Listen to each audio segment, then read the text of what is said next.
Hello everyone, welcome to my channel Delhi coaching classes. Guys, मेरा नाम निशा सोनी है एंड आज हम यूजीसी नेट जेआरएफ पेपर 1 के ICT information and communication technology के 4 डिफरेंट टॉपिक्स को स्टडी करेंगे।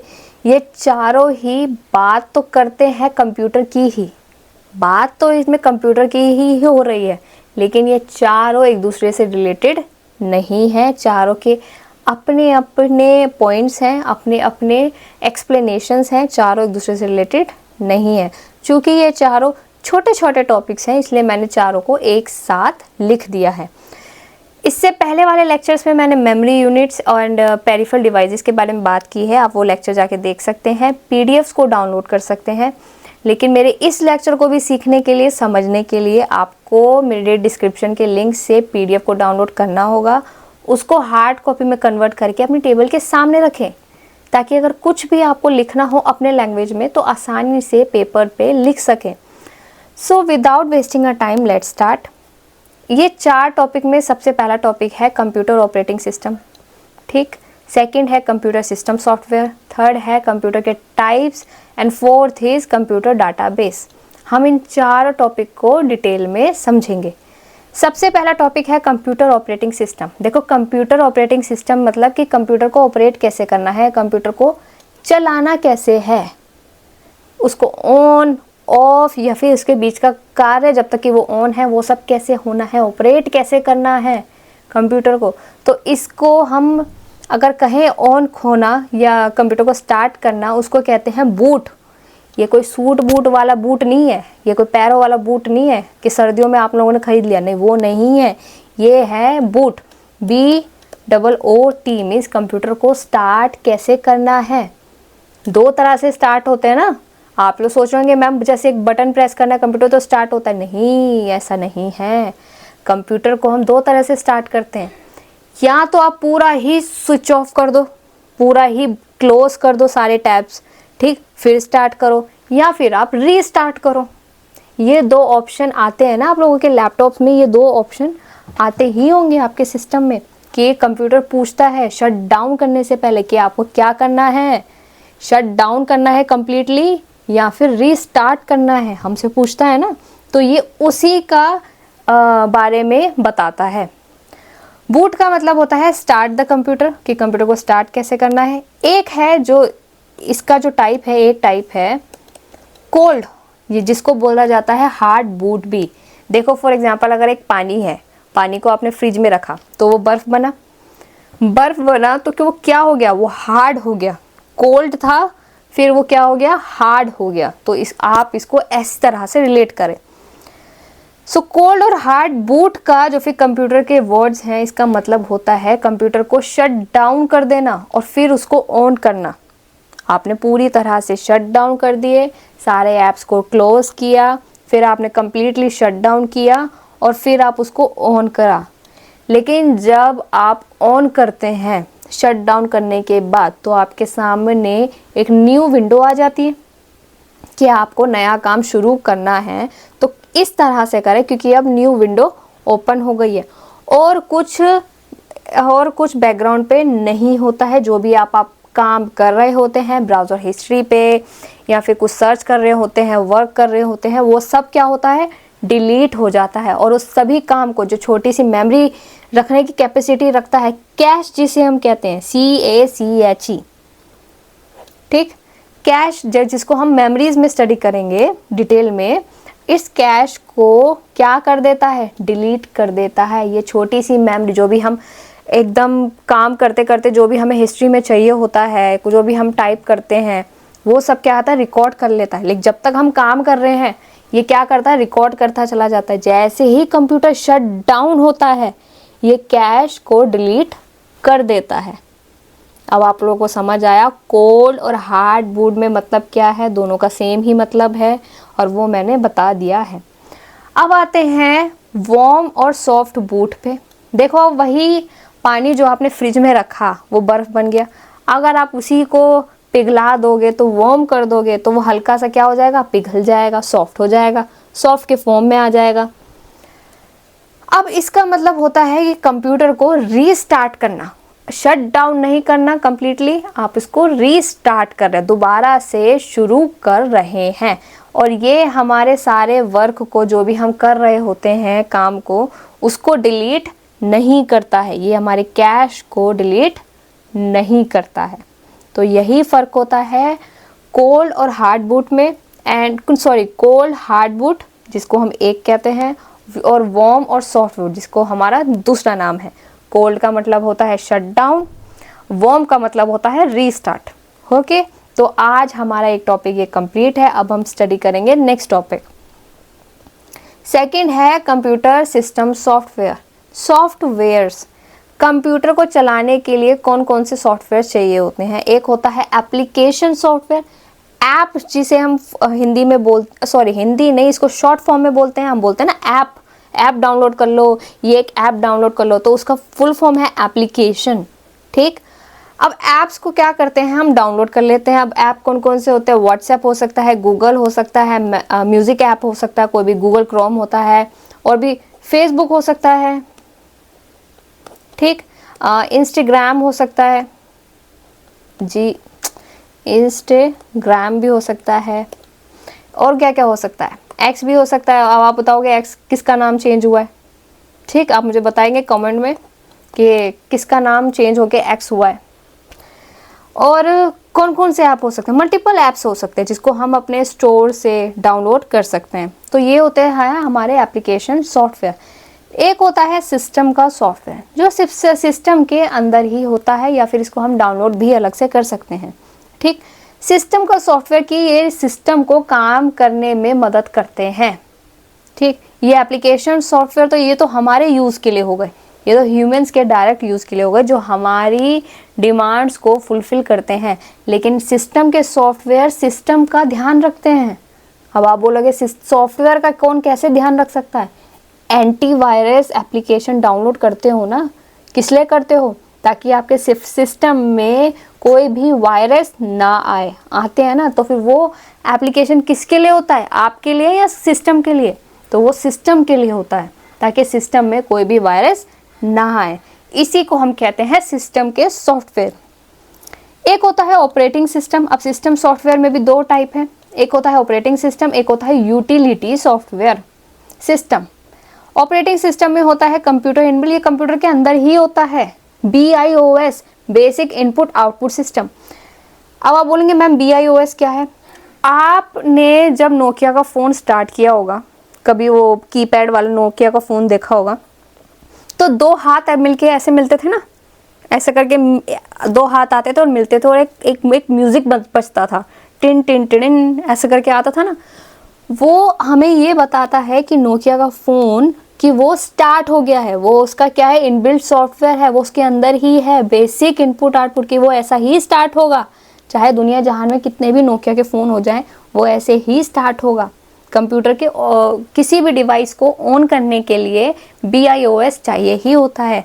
फॉर एग्जाम्पल अगर हम दूसरा ले लें, वॉशिंग मशीन को हम ये तो नहीं बोलते ना कि भाई चल अब लेफ्ट साइड घूम, अब राइट साइड घूम, नहीं बोलते तो ना, नहीं बोलते हैं ना वैसे कि भाई अब इस साइड घूम, उसका अपना एक सिस्टम है, भाई 3 बार ऐसे घूमेगी, 3 बार ऐसे घूमेगी, लेफ्ट साइड घूमेगी, कभी राइट साइड घूमेगी, तो वो वॉशिंग मशीन का BIOS हो गया। ठीक, BIOS है। ऐसे हमारे फ़ोन का भी है, कोई ना कोई फ़ोन, जैसे हमारे पास आईफोन होता है, तो कोई भी फ़ोन को ऑन करो तो एक एप्पल का सिंबल बना हुआ आता है, तो वो उसका क्या है, BIOS, मतलब एक फिक्स है जो उसको रिप्रेजेंट करेगा ही, वो ऐसे ही स्टार्ट होगा, वो उसका क्या है, BIOS। तो ये क्या है, ऑपरेटिंग सिस्टम कंप्यूटर को क्या कर रहे हैं, चलाने के काम कर रहे हैं, जो उसमें फिक्स्ड है, जो इनबिल्ट है, जो मैन्युफैक्चर बनाता है, जो भी कंप्यूटर को बनाता है या लैपटॉप को बनाता है, डिवाइस को बनाता है, वॉशिंग मशीन बनाता है, वो उसमें BIOS डाल के ही भेजता है कि ये ऐसे ही काम करेगा। जैसे कि ये पेन, अब इस पेन से मैं बात तो नहीं कर सकती क्योंकि इसका ये काम है ही नहीं। ठीक, मैं से गाने तो नहीं सुन सकती कि चलो गाने सुनते हैं आज पेन से, नहीं, इसका काम है लिखने का, तो ये वही काम करेगा, BIOS इसके अंदर है। ओके, अब आता है ऑपरेटिंग सिस्टम के एग्जाम्पल। देखो कौन कौन से एग्जाम्पल्स होते हैं, एक होता है विंडोज़, एक होता है लाइनक्स, एक होता है एंड्रॉयड। कहाँ कहाँ होते हैं ये, विंडोज़, लाइनक्स एंड एंड्रॉयड्स, ये तीनों को अब भैया रट लो, एग्जाम्पल्स आते ही हैं। ये तो रटने ही होंगे भाई, विंडोज़ ये सब ना एग्जाम्पल्स जो हैं पूछे ही जाते हैं। अब हम सेंगे यूटिलिटी सॉफ्टवेयर, वो सॉफ्टवेयर जो इस लैपटॉप की, जो इस हमारे कंप्यूटर के सिस्टम की इच्छाओं को पूरा करते हैं। ठीक, अब मैंने इससे पहले भी बताया था कि वायरस आ जाता है तो उसके लिए हम क्या डालते हैं, एंटीवायरस। तो वो कंप्यूटर के क्या कर रहा है, एक इच्छाओं को पूरा कर रहा है, उसको सिक्योर कर रहा है। It analyse and maintain computer, यहाँ हाइफन है, एंटीवायरस सॉफ्टवेयर, ट्रांसलेटर सॉफ्टवेयर, और एक होता है क्या, ट्रांसलेटर सॉफ्टवेयर, जो क्या करता है, कंप्यूटर की भाषा को ट्रांसलेट भी करता है। ये दो सॉफ्टवेयर क्या हो गए, एंटीवायरस और ट्रांसलेटर क्या हो गए, यूटिलिटी सिस्टम के सॉफ्टवेयर हो गए। अब आप लोगों को समझ आया एप्लीकेशन, ऑपरेटिंग और यूटिलिटी सिस्टम में क्या डिफरेंस है। अभी हमारा ये सेकंड टॉपिक भी हो गया है कंप्लीट। अब हम स्टडी करेंगे थर्ड टॉपिक। थर्ड टॉपिक है जिससे पूछा ही जाता है, वो है कंप्यूटर के टाइप्स। देखो कंप्यूटर के 3 तरह के टाइप्स हैं। पहला है एनालॉग। कौन सा है, एनालॉग कंप्यूटर। पहले के टाइम में जब ये कंप्यूटर बना था, इसका एक ही काम था, सिर्फ और सिर्फ एक ही काम था, ये सिर्फ रीड कर सकते थे, ना टाइप कर सकते थे, ना इंटरनेट का यूज़ हो सकता था, कुछ नहीं। जो भी इंफॉर्मेशन इस पे आ रही है वो सिर्फ क्या करनी है, रीड ही करनी है, जिसको हम क्या कहते हैं, ROM, ROM, read only memory. इसका जो काम है वो क्या है, only do one function, that is reading. It has ROM only, read only memory. For example watch, क्या होता है, घड़ी। घड़ी का काम एक ही है, घूमते रहना। तो उसमें हम उसको क्या कर रहे हैं, रीड। देखो रीड का मतलब यहाँ ये नहीं है कि हम कोई नोट्स उठा लिए और हम उसको पढ़े जा रहे हैं। नहीं, उसका कंप्यूटर की भाषा में इसका मतलब सिर्फ ये नहीं है कि ये भी हो सकता है, स्क्रीन पे आ रहा है, हम कुछ रीड कर रहे हैं, लेकिन इसका मतलब ये भी होता है कि कोई काम जो डिवाइस कर रहा है और वो करते ही चला जा रहा है, तो हम उसको क्या कहेंगे कि वो क्या हो रहा है, रीड हो रहा है। ठीक, क्योंकि उसका वो काम है जो करते ही चला जा रहा है। जैसे कि वॉच, वो करते ही चला जा रहा है, भाई घूमते ही चला जा रहा है, तो वो क्या हो रहा है, रीड कर रहे हैं। सो इसका एग्जाम्पल है वॉच। ये रहा भाई, ये एनालॉग कंप्यूटर कुछ ऐसा दिखता था। और कंप्यूटर की बात करें तो चलो, इसको अब एनालॉग जो डिवाइस होते हैं वो मल्टीपल चीज़ों में भी काम होते हैं। वॉच हो गए, और भी चीज़ होती हैं। सेकंड है डिजिटल कंप्यूटर। अब डिजिटल कंप्यूटर तो आप समझ गए, ये वाला सिस्टम। इसमें दोनों ही चीज़ होती है, रीड भी होता है और क्या होता है, रैम भी होता है। रैम और रोम दोनों होता है, रीड भी कर सकते हैं और राइट भी कर सकते हैं, पढ़ भी सकते हैं, इसके काम को देख भी सकते हैं, और हम इसमें टाइप भी कर सकते हैं। इसमें क्या हो गया, दोनों चीज़ हो गई, रीड भी और राइट भी। राइट का मतलब ये बिल्कुल नहीं है कि हम कोई नोट्स उठाएं उसमें लिखना शुरू कर दें। राइट का मतलब होता है हम टाइप कर सकते हैं, हम चीज़ों को सर्च कर सकते हैं। कंप्यूटर की भाषा में इसी को क्या कहते हैं, राइट करना। अब इसका जो वर्क है वो क्या है, इट हैज़ बोथ फंक्शन, क्या क्या, रैम, हाँ, और एक क्या है, रोम। दोनों ही इसके काम है, रीड एंड राइट करना। इसके बारे में, रैम रोम के बारे में हम आगे स्टडी करेंगे डिटेल में, जब मेमोरीज के बारे में मैं आप लोगों को बताऊंगी, इनकी फुल फॉर्म्स, हर चीज़ के बारे में मैं आप लोगों को बताऊंगी। अब आता है हाइब्रिड। हाइब्रिड में भाई एक एनालॉग भी डाल दो और डिजिटल कंप्यूटर भी डाल दो, तब जाके क्या बनता है, हाइब्रिड। इसमें सब होता है, इसमें एनालॉग भी होता है, रीड भी, राइट भी, इसके फंक्शंस भी, उसके फंक्शन भी, तब जाके बनता है हाइब्रिड। हाइब्रिड कंप्यूटर में क्या होता है, दोनों। इसका ये लेटेस्ट क्या है, ये एक एग्जांपल है, यहाँ पे मैंने पिक्चर पुट किया हुआ है। हालांकि इसका एक और एक ब्रिलियंट जो एग्जांपल है वो है, जब डॉक्टर्स के पास जाते हैं, उनके पास बहुत बड़े बड़े मशीन होते हैं ना, बहुत बड़े बड़े मशीन होते हैं जिसमें वो दोनों चीज़ ही देख सकते हैं, ऐसे टाइम सीरीज़ भी, ऐसे ऐसे ये जो ग्राफ्स जाते हैं वो भी देख सकते हैं, और ऐसे नंबर्स भी देख सकते हैं। ठीक, इन दोनों को कंबाइन कर दिया जाए तब जाके बनता है हाइब्रिड। बड़े बड़े डॉक्टर्स होते हैं, वो उस हाइब्रिड कंप्यूटर का इस्तेमाल करते हैं पेशेंट के बारे में जानने के लिए। बेस्ट एग्जांपल इसका वही है। हालांकि ये भी एक इमेज मुझे मिली तो आप लोगों को समझाने के लिए इसलिए मैंने यहाँ पे पुट की है। आप लोगों को अब समझ आया एनालॉग, डिजिटल और हाइब्रिड में क्या डिफरेंस है। एनालॉग का एक ही फंक्शन है, रीड ओनली मेमोरी, सिर्फ रीड कर सकते हैं। एंड डिजिटल में हम रीड और राइट दोनों कर सकते हैं, हम लिख भी सकते हैं, हम पढ़ भी सकते हैं, हर एक चीज़ हो सकती है। हाइब्रिड में ये दोनों ही आ जाते हैं। इन दोनों कंप्यूटर को मिला के तब जाके क्या बनता है हाइब्रिड, जिसमें क्या होता है एनालॉग और डिजिटल दोनों होते हैं। अब इसका जो फोर्थ टॉपिक है कंप्यूटर डाटाबेस। देखो ये रहा कंप्यूटर डाटाबेस। इसका मतलब है large amount of information that is store in a computer and can easily B use. देखो जो हमारे कंप्यूटर में इंफॉर्मेशन होती है, इंफॉर्मेशन हम जो डालते हैं वो कैसे कैसे करके आती है, कितनी इंफॉर्मेशन पहले आती है, फिर उसके बाद कितनी इंफॉर्मेशन आती है, या लास्ट में डाटाबेस जो होता है वो कितनी इंफॉर्मेशन कैरी कर सकता है, इसका एक सीरियल वाइज मेंशन किया होता है। डाटा एलिमेंट जो होते हैं, ये रहे डाटा एलिमेंट, इसको हम स्मॉलेस्ट से लेकर लार्जेस्ट तक देखते हैं। अभी सबसे कम इंफॉर्मेशन जो रख सकता है वो है बिट। मैंने पहले भी बताया इसके पहले वाले लेक्चर में, ये 0 एंड 1 की भाषा ही समझता है, सबसे कम इंफॉर्मेशन यही रख सकता है। इसके बाद जो इन्फॉर्मेशन रखता है कैरेक्टर, जिसमें हम टाइप भी कर सकते हैं, ABCD सब कुछ, एप्पल वर्ड्स वगैरह लिख सकते हैं, निशा लिख सकती हूँ मैं, NISHA कैरेक्टर वगैरह लिख सकती हूँ। इसके बाद आते हैं फील्ड, फिर आता है रिकॉर्ड, फिर आता है फाइल, और आखिरी में जो इन्फॉर्मेशन सबसे ज़्यादा रख सकते हैं वो है डाटाबेस। अब हम इसको इस तरह से थोड़ा रीड करेंगे। डाटाबेस जो होता है is a collection of files. Database जो ये होता है is a collection of files.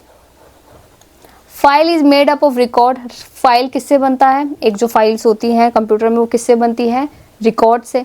Record किससे बनता है, फील्ड से। फील्ड किससे बनता है, कैरेक्टर से। और कैरेक्टर किससे बनते हैं, बाइट से। और बाइट किससे बनता है, बिट से। अगर आपको ये बिट बाइट समझना है तो मेरे एक मेमोरी यूनिट का लेक्चर है वो देखिए, वो देखेंगे तब आपको ये समझ आ जाएगा कि मैं बिट की बात कर रही हूँ, मैं किस चीज़ की बात कर रही हूँ। तो आप लोगों को ये सब समझ आ जाएगा। अगर आपको फिर भी समझना है, मैं यहाँ पे हल्का सा मेंशन कर देती हूँ। देखो मेमोरी जो होती है कंप्यूटर में, जो हमारे सिस्टम में मेमोरी होती है वो सारी एक साथ नहीं आ सकती, सबकी मेमोरी अलग अलग होती है। जैसे एक होता है बिट, एक होता है निबल, फिर इसके बाद और मेमोरी इसमें ऐड करें तो बनता है बाइट, फिर आता है केबी, फिर आता है जीबी, फिर इसके बाद आता है एमबी। ऐसे चलते चलते और भी मेमोरीज इसमें है। हम बोलते हैं ना हमारे फ़ोन में 8 GB मेमोरी है, 28 GB मेमोरी है, 128 GB मेमोरी है, भाई तो 200-400 GB मेमोरी है। हम लोग बोलते हैं ना मेमोरी की बात करते हैं, तो ये वही मेमोरी की बात करते हैं। सबसे छोटी होती है बिट, 0 एंड 1। ये सिर्फ 2 ही कोडिंग ही समझ सकता है। फॉर एग्जाम्पल मैंने पहले भी बताया, हमारे switch boards, SWITCH switch boards, switch board में जो स्विचेस होते हैं वो ऑन या ऑफ ही हो पाते हैं।